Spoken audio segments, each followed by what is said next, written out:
Social post ప్రేక్షకులకు స్వాగతం. ఇవాళ 23 ఫిబ్రవరి ఇండియన్ స్టాక్ మార్కెట్స్ ఎలా ప్రవర్తించాయి? ఎలా ఉన్నాయి? What was the update? ఎలా ఉన్నాయి?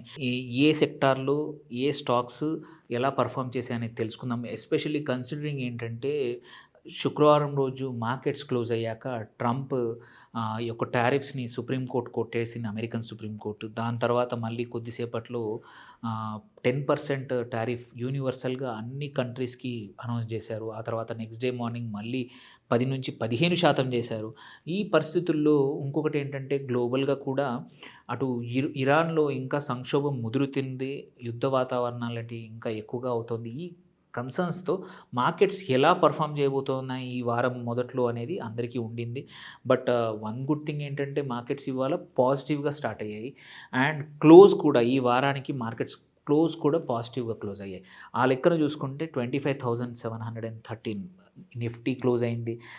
సెన్సెక్స్ కూడా 83,000 దాటి 83,294 పాయింట్స్ దగ్గర ఇవాళ 23 ఫిబ్రవరి రోజు క్లోజ్ అయింది. అండ్ ఇది ఒక్కటే కాకుండా మల్టిపుల్ బ్రాడ్ ఇండెక్సెస్ కూడా అన్ని ఇండెక్స్‌లు చూసుకున్నా సరే, బ్రాడ్ ఇండెక్స్‌లు చూసుకున్నా లార్జ్ క్యాప్ ఎట్లాగూ పాజిటివ్‌లో ఉంది. నిఫ్టీ 500 కూడా పాజిటివ్‌గా క్లోజ్ అయింది. ఓన్లీ నిఫ్టీ 100 మిడ్ క్యాప్ ఒక్కటే కొంచెం 0.4% డౌన్ ఉండింది. స్మాల్ క్యాప్ కూడా ఆఫ్టర్ సమ్ టైమ్ 17,000 పైన ఒక 0.3% అప్ అయింది. Then coming to broad base సెక్టర్లే కాకుండా మనం సెక్టోరల్ పరిస్థితి ఏందో చూద్దాం. సెక్టోరల్ స్టాక్స్ ఇవాళ మండే రోజు ఎలా ఉంది డిఫరెంట్ సెక్టర్స్. సో ఆబ్వియస్లీ మంచిగా పర్ఫార్మ్ చేసింది మాత్రం పిఎస్యూ బ్యాంక్సే. సో ఒక లాస్ట్ 1.5 మంత్ నుంచి చూస్తున్నాము మన పిఎస్యూ బ్యాంక్స్ మంచి రిజల్ట్స్ ఇస్తూ ఉన్నాయి. దాని తగ్గట్టే మార్కెట్స్ కూడా, ఇన్వెస్టర్స్ కూడా వాటిని reward in terms of appreciation కూడా బాగా ఉంది. Then coming to followed by financial services and FMCG కూడా కొన్ని రోజుల తర్వాత మళ్ళీ ఇవాళ పాజిటివ్గా 0.7% నిఫ్టీ ఎఫ్ఎంసీజీ కూడా పెరిగింది. అట్లాగే ఆటో కానీ, ఫార్మా కానీ అన్నీ కూడా ఇవాళ పాజిటివ్గా ఉండే. ఓన్లీ కొన్ని సెక్టార్లు విచ్ బీట్ అండ్ డౌన్ అంటే మాత్రం ఐటీ ఇవాళ 1.5% డౌన్ ఉండింది ఇవాళ నిఫ్టీ ఐటీ ఇండెక్స్. మెటల్స్ కూడా ఆఫ్టర్ సమ్ ర్యాలీ ఇవాళ 0.3% డౌన్ ఉంది.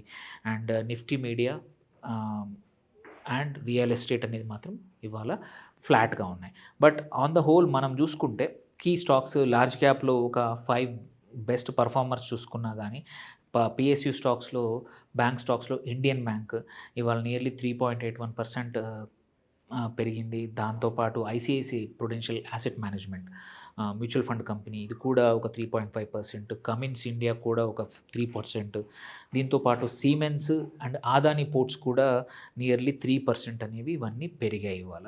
సో దీంతో పాటు అండ్ కొన్ని లూజర్స్ లార్జ్ క్యాప్లో టాప్ 5 లూజర్స్ ఏవో చూసుకుంటే మాత్రం హెచ్ఏఎల్ ఎస్పెషల్లీ ఏంటంటే వాటి కొత్త తేజస్ ఎయిర్పోర్ట్ తేజస్ ఫ్లైట్ ఏదైతే ఉందో యుద్ధ విమానము కొంచెం ఇబ్బందులు ఉన్నాయని చెప్పి మొత్తం ఏవైతే ఇప్పటివరకు 35, 36 ఏవైతే ఉన్నాయో అన్నీ కూడా గ్రౌండెడ్ అవ్వడం వల్ల వాటి యొక్క స్టాక్ ప్రైస్ ఇవాళ చూసాము నియర్లీ 3.5% డౌన్ అయింది. But HAL in the evening ఒక కన్ఫర్మేషన్, ఒక ఎక్స్ప్లెనేషన్ ఇచ్చింది. మేబీ రేపు హెచ్ఏఎల్ మళ్ళీ రికవర్ అవుతుందో చూడాలి. అట్లాగే మెటల్స్లో హిందాల్కో కూడా డౌన్ ఉండింది. ఐటీ సెక్టర్ నేను చెప్పాను ఇవాళ బాగాలేదని. అది ఇన్ఫోసిస్ కూడా ఇవాళ ఇంకొక 1.9% డౌన్ అయ్యి 1327 దగ్గర క్లోజ్ అయింది. విప్రో కూడా అంతే ఒక 2% దగ్గర అండ్ టాటా క్యాపిటల్ కూడా లార్జ్ క్యాప్స్లో మేజర్ లూజర్స్ అనమాట. Then coming to mid cap చూసుకుంటే, మిడ్ క్యాప్లో పర్ఫార్మర్స్ చూసుకుంటే మాత్రం ఐడిఎఫ్సి ఫస్ట్ బ్యాంక్ లూజర్. ఎందుకంటే నిన్న ఒక పెద్ద న్యూస్ వచ్చింది. ఒక 550 కోట్లు ఒక్క బ్రాంచ్‌లో ఫ్రాడ్ జరిగిందని, హర్యానాలో ఒక బ్రాంచ్‌లో ఫ్రాడ్ జరిగిందని వీకెండ్‌లో చెప్పారు. సో ఇన్వెస్టర్స్ కూడా ఈ దాని మీద కొంచెం భయంగా ఉండింది. అందుకే ఐడిఎఫ్సి బ్యాంక్ కొంచెం అండర్ పర్ఫార్మ్ చేసింది. కొంచెం కాదు, బ్రాడ్‌గా 16% పడిపోయింది స్టాక్. సో కొత్తగా ఎవరైనా తీసుకుంటే మాత్రం కొంచెం జాగ్రత్తగా, జస్ట్ బికాజ్ 16% పడిపోయింది ర్యాపిడ్‌గా తొందరగా రికవర్ అవుతుందని ఆశలు మాత్రం వద్దు. బికాజ్ యూ హ్యావ్ ప్రైవేట్ సెక్టర్లో ఇంకా వేరే బ్యాంక్స్ ఉన్నాయి. ఆల్సో పిఎస్యూలో కూడా మంచి బ్యాంక్స్ ఉన్నాయి. వాటిని ఫోకస్ చేయండి. కానీ పడిపోయిందన్నంత మాత్రాన స్ట్రాంగ్ ఫైనాన్షియల్స్ లేని ఐడిఎఫ్సి బ్యాంక్ మాత్రం కొంచెం ఎంటర్ అవ్వద్దు. అలాగే యూపీఎల్ లిమిటెడ్ కూడా 14% డౌన్ అయింది ఇవాళ. గాడ్‌ఫ్రే ఫిలిప్స్ ఏదైతే ఉందో, గాడ్‌ఫ్రే ఫిలిప్స్ కొన్ని రోజుల నుంచి మంచిగా పెర్ఫార్మ్ చేసింది. అది కూడా ఇవాళ 11% డౌన్ అయింది. అండ్ ఏయూ స్మాల్ బ్యాంక్ కూడా అలాగే ఇంకొకటి. డిక్సన్ కూడా. బట్ డిక్సన్ షార్ట్ టర్మ్‌లో ఇలా 4.25% పడిపోయినా కానీ లాంగ్ టర్మ్ మాత్రం still Dixon is looking good. మీరు లాంగ్ టర్మ్ కోసం ఇన్వెస్ట్ చేసిన వాళ్ళైతే ఉంచుకోవచ్చు. దెన్ మిడ్ క్యాప్‌లో ఇవాళ జిందాల్ స్టెయిన్‌లెస్ స్టీల్ కానీ, ఎండ్యూరెన్స్ టెక్నాలజీస్ కానీ, సుందరం ఫైనాన్స్ కానీ ఇవన్నీ కూడా మోర్ దాన్ 3% గ్రోగా అయ్యాయి. అట్లాగే విశాల్ మెగామార్ట్ కూడా మంచి రిజల్ట్స్ ఇచ్చింది. అందుకే 3% గ్రో అయింది. నిప్పాన్ ఆహ్, mutual fund company, asset management company another one. ఎవరికైనా సరే ఇంకొకటంటే జనరల్‌గా కూడా ఇండియాలో సేవింగ్స్ అన్నీ ఫార్మలైజ్ అవుతున్నాయి కాబట్టి లాంగ్ టర్మ్‌కి బ్లైండ్‌గా ఏవన్నా స్టాక్స్ యాడ్ చేయాలనుకుంటే మాత్రం మ్యూచువల్ ఫండ్ కంపెనీస్. సో, అందులో నిప్పాన్ కానీ, ఐసీఐసీఐ కానీ, హెచ్‌డీఎఫ్‌సీ కానీ wonderful companies to be added.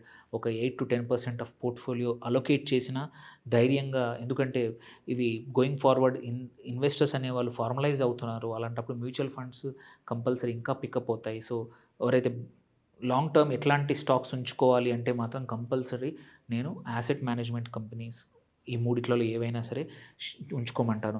So, on the whole ఇవాళ మార్కెట్స్ చూసుకుంటే మాత్రం it was a good positive thing. Though 0.5% పెరిగినా సరే ఇట్స్ ఎ వీక్. మొదట్లోనే నెగెటివ్‌గా ఉంటే మాత్రం యూజువల్లీ మనం చూస్తున్నాం ఏంటంటే రెస్ట్ ఆఫ్ ద వీక్ కూడా మార్కెట్స్ నెగెటివ్‌గా వెళ్తున్నాయి. సో, ఇట్స్ హోప్‌ఫుల్లీ 25,700 నుంచి ఈ సంవత్సరం ఈ వారం 26,000 టచ్ చేస్తుందా చూడాలి. ఎందుకంటే అన్నీ ఎర్నింగ్స్ బాగా ఉన్నాయి. ఎక్సెప్ట్ ఒక యుద్ధ భయం మాత్రం, దానివల్ల మాత్రం కొంచెం ఏదైనా ఇబ్బందులు రావచ్చు. ఎవరైనా రిస్క్ తీసుకొని ఇన్వెస్ట్ చేద్దాం అనుకుంటే oil management companies, oil processing company, marketing companies are good. వాటి వైపు చూడొచ్చు. అండ్ ఇవాళ ఆహ్, ఇంకా కొన్ని స్టాక్స్ ఏవైతే బాగా పెర్ఫార్మ్ చేసినవి చూసుకుంటే మాత్రం నిఫ్టీ 500లో not just mid and small cap, mid and large క్యాపే కాకుండా టాప్ 500 కంపెనీస్‌లో చూసుకున్నా గానీ బ్లూ జెట్ హెల్త్ కేర్ ఒక 8.66% పెరిగింది. అట్లాగే Neuland laboratories, then BLS international, Kalpataru projects ఒక real estate company, and Metropolis health care కూడా, జిందాల్ స్టెయిన్‌లెస్ స్టీల్, ట్రైడెంట్. ఇందులో కొన్ని మాత్రం ఆఫ్టర్ సమ్ టైమ్ మొమెంటమ్‌కొచ్చాయి. ఎస్పెషల్లీ ట్రైడెంట్ యూఎస్‌ది ఈ ట్రేడ్ డీల్ వల్ల it has picked up. So, CCL products ఇంకోటి మన హైదరాబాద్ బేస్డ్ కంపెనీ. ఇది కూడా ఆఫ్టర్ సమ్ టైమ్ మొమెంటమ్ వచ్చింది. ఎవరైతే మొమెంటము స్మాల్ రేంజ్‌లో ప్లే చేసుకునే వాళ్ళకి నేను చెప్పిన 8-10 స్టాక్స్ కూడా బాగా ఉన్నాయి. On the whole wonderful start to the week. Hopefully ఇలాగే మార్కెట్స్ ఈ వీక్ కూడా పెర్ఫార్మ్ చేస్తే ఏంటంటే 26,000 త్వరలో చూడబోతున్నాము అని మాత్రం చాలామంది ట్రేడర్స్ కానీ అందరికి కూడా ఆశ అయితే ఉంది. So, hopefully let us see ఈ ఫిబ్రవరిలో చూస్తామా లేదా అనేది. మీకేమైనా ఒపీనియన్ ఉంటే please put it in the comment. Thanks for watching. Have a great day for next tomorrow.